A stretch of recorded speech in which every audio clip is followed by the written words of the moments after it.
इस दास ने 17 फरवरी 1988 में परमात्मा की शरण मिली थी और उस दिन के बाद 6 वर्ष 1994 तक दास ने जेई की पद पर सर्विस की। काम करते, अपनी ड्यूटी करते करते भी हम भक्ति करते हैं। हमारा रूल यही है, काम भी करो भगवान ना भूलो, बुराई छोड़ दो। लेकिन 1994 में परमात्मा ने आदेश दे दिए गुरु महाराज ने कि तू इस काम ने संभाल। अब गुरु की आज्ञा का अवहेलन करना भगत का काम नहीं होता। जो गुरु वचन पर डट गए कट गए फंद 84 के। भाई जो गुरु वचन पर डट गए कट गए फंद 84 के। और उन्होंने अचानक मुझे बुलाकर पास बैठा लिया, कहने लगे आज से तू नाम दिया करेगा और जितने भी वर्तमान संगत थी सबको कह दिया और सबको बता देना कि जो इसको गुरु नहीं मानेगा और मेरा कुछ नहीं होगा। मेरे पसीने आ गए कि मैं तो 2 कोटी का जीव, एक मजदूर आदमी, और परमात्मा ये इतना बड़ी जो है ना, इतना बड़ा जिम्मेवारी का काम। और उनके पुराने पुराने भक्त मेरे थे, लाल कपड़े पहन कर बाबा जी भी बन रहे थे, उनके साथ रहा करते। उनको सबको निकाल दिया था उनकी त्रुटियां देख जाकर। हमने नहीं पता था कि हो रहा है क्या इनका मालिक का उद्देश्य है। जब वो 104-5 साल की उम्र थी उस महापुरुष की, हमारे पूज्य गुरुदेव की, और कहा मैं तेरे साथ रहूंगा। और तीसरा शब्द एक दिन कहा था कि रामपाल तेरे सब बराबर इस संसार में संत नहीं होगा, पूरे विश्व में तेरे बराबर संत नहीं होगा। अब इस दास का और संत का के मेल था। हम तो भगत थे, दास थे, भगवान की भक्ति करते थे, अपनी नौकरी भी करते थे, बच्चे भी पालते थे। अब कहते हैं साध वचन पलटे नहीं चे पलट जावा ब्रह्मंड।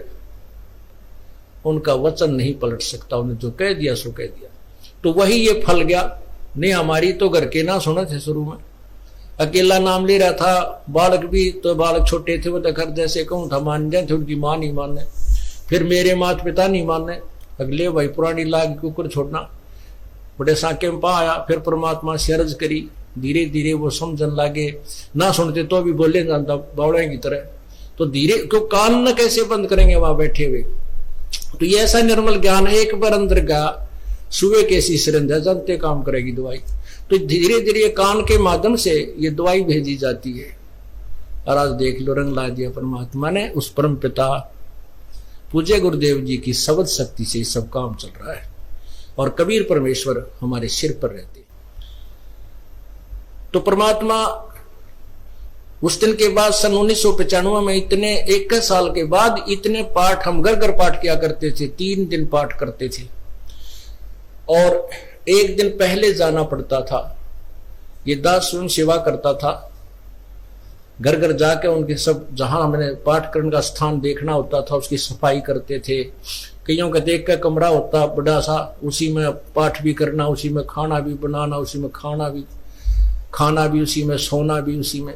तो उस ढंग से अपनी सेटिंग कर लेते हम, इतनी जगह में पाठ कर लेंगे। तो मेरा जाना अति आवश्यक था उस समय, क्योंकि स्टार्ट था भक्ति का और स्टार्ट था इस 500 यज्ञ करने का। किसी को नहीं मालूम था, बच्चे थे सहयोग देने लगे।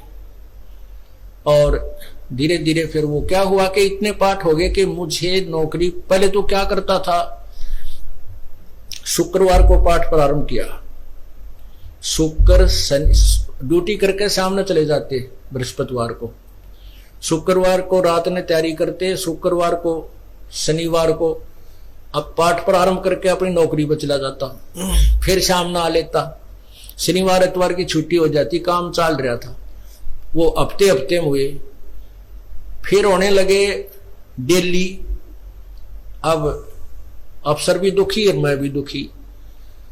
तो फिर उस दिन रिजाइन कर दिया परमात्मा के नाम पर। 18 साल की नौकरी होगी थी मेरी। हालांकि कुछ और भी हमारे साथी कह रहे थे भाई अभी 2 साल और डट जाओ, आपकी पेंशन बन जाएगी। वाह भैया, पेंशन तो करा कितनी बार होगी।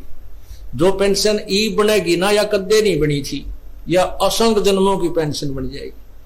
तो वो तो इस बात को नहीं समझे थे, उन्हें तो मुझे मूर्ख ही समझा।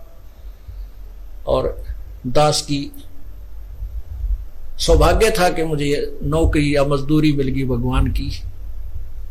और उसकी पुण्यात्माओं को दलदल से निकालने की। कहते आत्म प्राण उद्धार ही ऐसा धर्म नहीं, और धर्म तो और भी है, दान करते हैं, भूखों को भोजन देते हैं, असहाय की सहाय करते हैं, लेकिन जो आत्म प्राण उद्धारी ऐसा धर्म नहीं। और धर्म तो ये भी है जो गौशाला बना रखी है, धर्म वो भी है जो चिड़िया ऊपर चुग्गा डाल देते हो पशु पक्षियों को, वो भी विकलांगों के जो ऑपरेशन वगैरह कराए जा रहे हैं वो भी धर्म है, अनाथ आश्रम है वो भी धर्म है।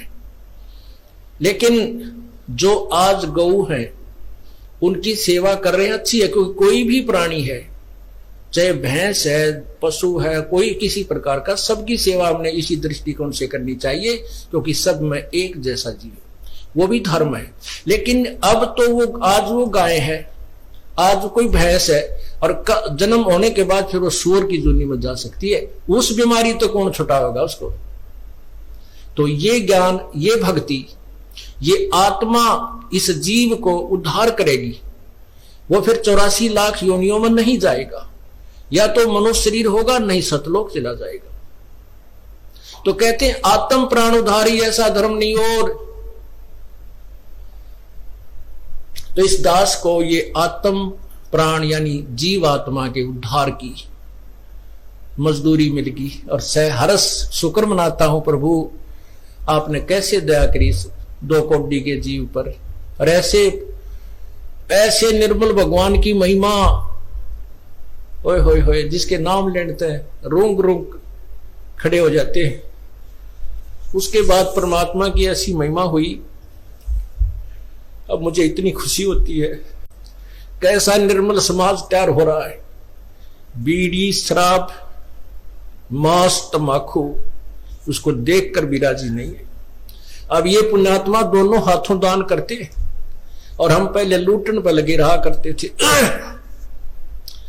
पाप बढ़ाते थे, ये माया साथ नहीं जानी थी कि इतना नरक इकट्ठा कर रहे थे। और परमात्मा क्या कहते हैं, सतगुरु के सिजदा करूं कर्म छुटाए कोटि, और जो ऐसे सतगुरु की निंदा करे फिर जम तोड़ेंगे होठ। अब जो लोग बिना देखे सोचे समझे और भक्तों की संतों की बुराई करते हैं, अब क्या बताते हैं कि सतगुरु के सिजदा करो जिसने कर्म छुटाए कोट, करोड़ों पाप कर्मों से हटाकर और पुण्य कर्मों पर लगा दिया। कितने पाप कर्म बचा दिए हमारे।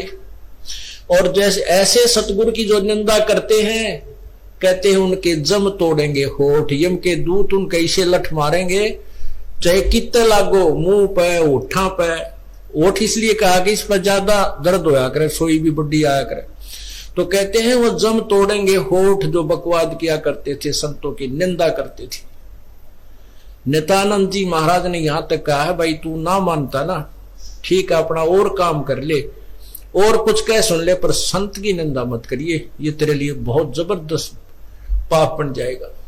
लेकिन जो इस मार्ग से परिचित नहीं, वो नादान बच्चे आगे में हाथ दे देते, बिजली के तार को छू लेते, और ज्ञान होता सत्संग से, और सत्संग में ये काल नहीं आने देता।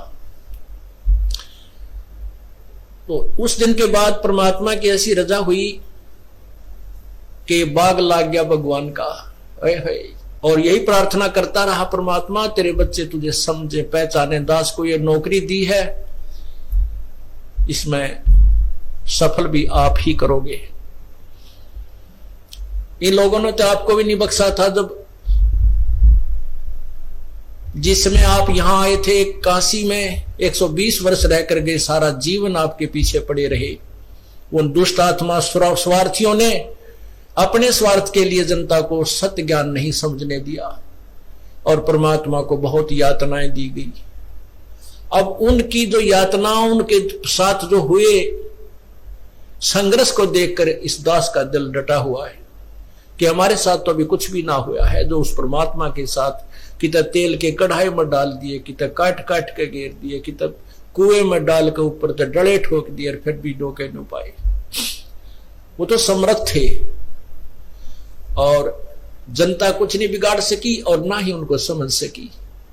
समझना चाहिए था, कुछ लोग समझे भी थे, लेकिन बाद में फिर वो ठीक ढंग से ना लगे तो भगवान ने उनको स्वयं ही रिजेक्ट कर दिया था। परमात्मा क्या बताया करते थे, कैसा ऑथेंटिक उदाहरण दिया करते थे। अपने आत्माओं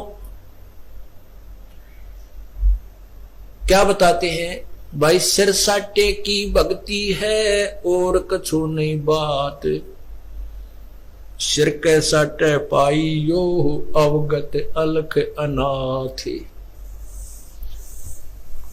अब शीश कैसे देना है, शीश ये नहीं भाई काट के सिर चढ़ा दे भगवान के चरणों में, ऐसे नहीं। जैसे आपको परसों के सत्संग में सुना था कि गुरुदेव को समर्पण कर दिया जाए।